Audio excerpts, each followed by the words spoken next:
ನಮಸ್ಕಾರ ಎಲ್ರಿಗೂ.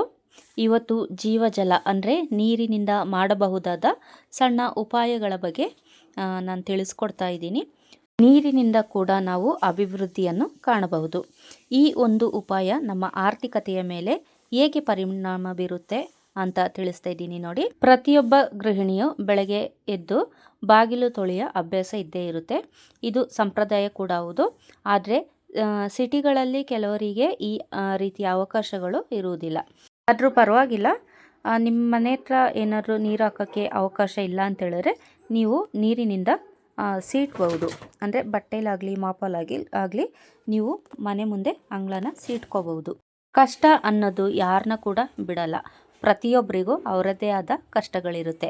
ಅಂತಹ ಕಷ್ಟಗಳನ್ನು ನಾವು ಹೆಣ್ಣು ಮಕ್ಕಳು ಸರಿಯಾದ ಕ್ರಮಗಳನ್ನು ಅನುಸರಿಸಿದ್ರೆ ನಮ್ಮ ಮನೆಯ ಆರ್ಥಿಕ ಬಿಕ್ಕಟ್ಟನ್ನು ನಾವೇ ಸರಿ ಮಾಡ್ಕೋಬಹುದು. ಅದು ಸಣ್ಣ ಸಣ್ಣ ಉಪಾಯಗಳಿಂದ ನಾವು ಸರಿ ಮಾಡ್ಕೋಬೋದು. ಅದು ನಾವು ಬಾಗಿಲಿಗೆ ಹಾಕುವ ನೀರಿನಿಂದ ಕೂಡ ಒಂದು ವಿಧಾನವಾಗಿದೆ. ಹಾಗಿದ್ರೆ ಬನ್ನಿ ಅದರ ಕ್ರಮ ತಿಳಿದುಕೊಳ್ಳೋಣ. ಅದಕ್ಕಿಂತ ಮುಂಚೆ ನನ್ನ ಯೂಟ್ಯೂಬ್ ಚಾನಲ್ನ ಯಾರೆಲ್ಲ ಸಬ್ಸ್ಕ್ರೈಬ್ ಮಾಡ್ಕೊಂಡಿಲ್ಲ ಅವ್ರು ಸಬ್ಸ್ಕ್ರೈಬ್ ಮಾಡ್ಕೊಳ್ಳಿ. ಇಂತಹದೇ ಇನ್ನೂ ಹೆಚ್ಚಿನ ಮಾಹಿತಿಗಳು ನಿಮಗೆ ತಿಳಿಸ್ಕೊಡೋಕ್ಕೆ ನನಗೂ ಅನುಕೂಲ ಆಗುತ್ತೆ, ನೀವು ಸಪೋರ್ಟ್ ಮಾಡಿದಾಗ ಮಾತ್ರ.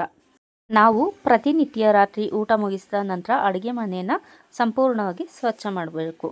ಒಂದು ಚೊಂಬು ನೀರನ್ನ ಕೂಡ ಅಡುಗೆ ಮನೆಯಲ್ಲಿ ರಾತ್ರಿ ಪೂರ್ತಿ ಇಡಬೇಕು. ನಂತರ ಬೆಳಗ್ಗೆ ಸೂರ್ಯೋದಯಕ್ಕೆ ಮೊದಲು ಎದ್ದು ನಿಮ್ಮ ಮನೆ ದೇವ್ರನ್ನ ನೆನೆದು ಇಷ್ಟ ದೇವ್ರನ್ನ ನೆನೆದು ನಂತರ ಬಂದು ನೀವೇನು ಚೊಂಬಲ್ಲಿ ನೀರು ಇಟ್ಟಿರ್ತೀರ ಅದಕ್ಕೆ ನಮಸ್ಕಾರ ಮಾಡ್ಕೋಬೇಕು. ನಂತರ ಬಾಗಿಲನ್ನ ತೆರೆದು ಸೂರ್ಯ ಉದಯಿಸುವ ಕಡೆಗೆ ಮುಖ ಮಾಡಿ ಶ್ರೀ ಲಕ್ಷ್ಮೀನಾರಾಯಣರನ್ನು ನೆನೆಯುತ್ತಾ ನಿಮ್ಮ ಕಷ್ಟಗಳನ್ನ ಹೇಳ್ಕೊಂಡು ಈ ಕಷ್ಟಗಳನ್ನ ಬೇಗ ತೀರಿಸಿ ಎಂದು ಕೇಳಬೇಕು. ನಂತರ ಆ ಚೊಂಬಲ್ಲಿರುವಂಥ ನೀರಿನಿಂದ ಹೊಸ್ತಿಲನ್ನ ತೊಳಿಬೇಕು. ಹಾಗೆ ಜಾಸ್ತಿ ನೀರಿದ್ದರೆ ನೀವು ಮನೆ ಮುಂದೆ ಕೂಡ ಹರಡ್ಬೋದು, ಅಂದರೆ ಚೆಲ್ಲಬಹುದು. ನಂತರ ನೀವು ಬಂದು ಮಲಗಬಹುದು ಅಥವಾ ಬಾಗಿಲನ್ನು ತೊಳೆದು ನಿಮ್ಮ ಪ್ರತಿನಿತ್ಯದ ಕೆಲಸನ ಮಾಡಬಹುದು. ಈ ಸಮಯದಲ್ಲೇ ನೀವು ಬಾಗಿಲನ್ನು ತೊಳಿಬೇಕು ಅಂತ ಏನಿಲ್ಲ. ಒಂದು ಚೊಂಬು ನೀರು ಹಾಕಿ ನಂತರ ನಿಮಗೆ ಅನುಕೂಲವಾದಾಗ ನೀವು ಬಾಗಿಲನ್ನ ತೊಳಿಬೋದು. ಸ್ಟೀಲ್ ಅಥವಾ ತಾಮ್ರ ಹಿತ್ತಾಳೆ ಚೊಂಬುಗಳಲ್ಲಿ ನೀರನ್ನ ಬಳಸಬಹುದು. ಸಿಟಿಯಲ್ಲಿ ಇರುವವರು ಅನುಕೂಲ ಇಲ್ಲದಿದ್ದರೆ ಹೊಸ್ತಿಲಿಗೆ ಮಾತ್ರ ನೀರು ಚಿಮುಕಿಸ್ಬೋದು ಅಥವಾ ತೊಳಿಬೋದು. ಹಾಗೆ ಎರಡನೆಯದಾಗಿ ನಾವು ಪ್ರತಿನಿತ್ಯ ದೇವರಿಗೆ ದೀಪ ಹಚ್ತೇವೆ. ಬೆಳಗ್ಗೆ ಅಥವಾ ಸಂಧ್ಯಾ ಕಾಲದಲ್ಲಿ ಅಥವಾ ಸಂಜೆ ಆದರೂ ಹಚ್ಚಲೇಬೇಕು. ಬರೀ ದೀಪ ಹಚ್ಚಿದರೆ ಸಾಲದು. ದೇವರ ಮನೆಯಲ್ಲಿ ಒಂದು ಹಿತ್ತಾಳೆ ತಾಮ್ರದ ಚೊಂಬು ಅಥವಾ ಪಂಚಪಾತ್ರೆಯಲ್ಲಿ ಪ್ರತಿನಿತ್ಯ ನೀರು ಇಡಲೇಬೇಕು. ಕೆಲವರು ನೈವೇದ್ಯಗಳನ್ನು ಇಡ್ತಾರೆ, ಅಂಥವರು ಕೂಡ ನೀರನ್ನ ಇಡಲೇಬೇಕು. ಕೆಲವರಿಗೆ ಕೆಲಸದ ಕಾರಣ ಸಮಯದ ಅಭಾವ ಇರೋದ್ರಿಂದ ನೈವೇದ್ಯ ಮಾಡಲು ಸಾಧ್ಯವಾಗದ ಪಕ್ಷದಲ್ಲಿ ಒಂದು ಪಂಚಪಾತ್ರೆ ಅಥವಾ ಒಂದು ಚೊಂಬಿನಲ್ಲಿ ನೀರನ್ನ ಇಡಿ. ಹಾಗೂ ನೈವೇದ್ಯಕ್ಕಿಟ್ಟ ನೀರನ್ನು ಯಾವುದೇ ಕಾರಣಕ್ಕೂ ತುಳಸಿ ಗಿಡದಕ್ಕೆ ಸಮರ್ಪಣೆ ಮಾಡಬಾರ್ದು. ಇದರಿಂದ ದೋಷ ಬರುತ್ತದೆ. ಕಾರಣ ನೈವೇದ್ಯಕ್ಕಿಟ್ಟ ಜಲವನ್ನು ದೇವರು ಸ್ವೀಕಾರ ಮಾಡಿರ್ತಾರೆ. ಈ ನೀರನ್ನು ನಾವು ತೀರ್ಥದ ರೂಪದಲ್ಲಿ ಸೇವಿಸಬೇಕು ಹಾಗೂ ಮನೆಯೆಲ್ಲ ಪ್ರೋಕ್ಷಣೆ ಮಾಡಬೇಕು. ಇದರಿಂದ ಮನೆಯಲ್ಲಿರುವ ನೆಗೆಟಿವ್ ಎನರ್ಜಿ ಕೂಡ ಕಡಿಮೆಯಾಗುತ್ತೆ.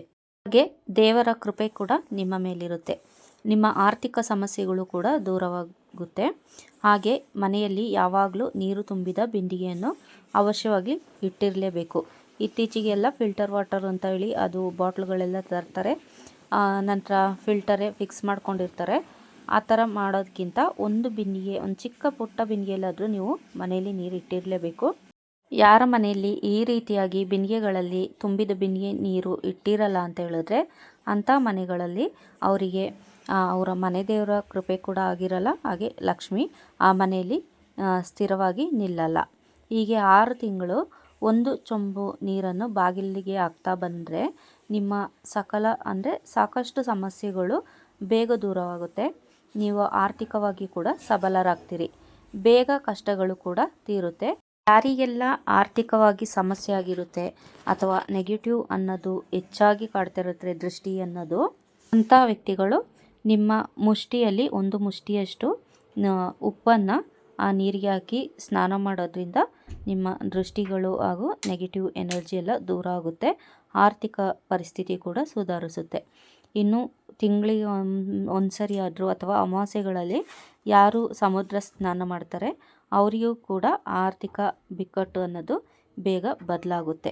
ಈ ಬಗ್ಗೆ ನಾನು ಇನ್ನೊಂದು ವಿಡಿಯೋ ಕೂಡ ಮಾಡಾಕ್ತೀನಿ. ಆ ವಿಡಿಯೋ ಕೂಡ ನೋಡಿ, ನಿಮಗೆ ಇನ್ನೂ ತುಂಬ ಚೆನ್ನಾಗಿ ಅನುಕೂಲ ಆಗುತ್ತೆ. ಸ್ನಾನಕ್ಕೆ ನಾವು ಯಾವ ರೀತಿಯೆಲ್ಲ ನೀರನ್ನ ಉಪಯೋಗಿಸ್ಬೇಕು, ನಮ್ಮ ಸಮಸ್ಯೆಗಳನ್ನ ಹೇಗೆ ನಾವು ಮನೆಯಲ್ಲೇ ನಿವಾರಣೆ ಮಾಡ್ಕೋಬೋದು ಅಂತ ಇನ್ನೊಂದು ವಿಡಿಯೋದಲ್ಲಿ ಹಾಕ್ತೀನಿ ನೋಡಿ. ಈ ವಿಡಿಯೋದಿಂದ ನಿಮಗೆ ಸ್ವಲ್ಪ ನಾನು ವಿಷಯಗಳು ತಿಳಿಸಿದ್ದೀನಿ ಅಂತ ಹೇಳಿದ್ರೆ ದಯವಿಟ್ಟು ಸಬ್ಸ್ಕ್ರೈಬ್ ಮಾಡ್ಕೊಳ್ಳಿ, ಹಾಗೆ ಲೈಕ್ ಮಾಡಿ, ಶೇರ್ ಮಾಡಿ. ವಿಡಿಯೋ ನೋಡಿದ್ದಕ್ಕಾಗಿ ಧನ್ಯವಾದಗಳು. ಮುಂದಿನ ವಿಡಿಯೋದಲ್ಲಿ ಹೊಸ ವಿಷಯದೊಂದಿಗೆ ಸಿಗೋಣ. ನಮಸ್ಕಾರ.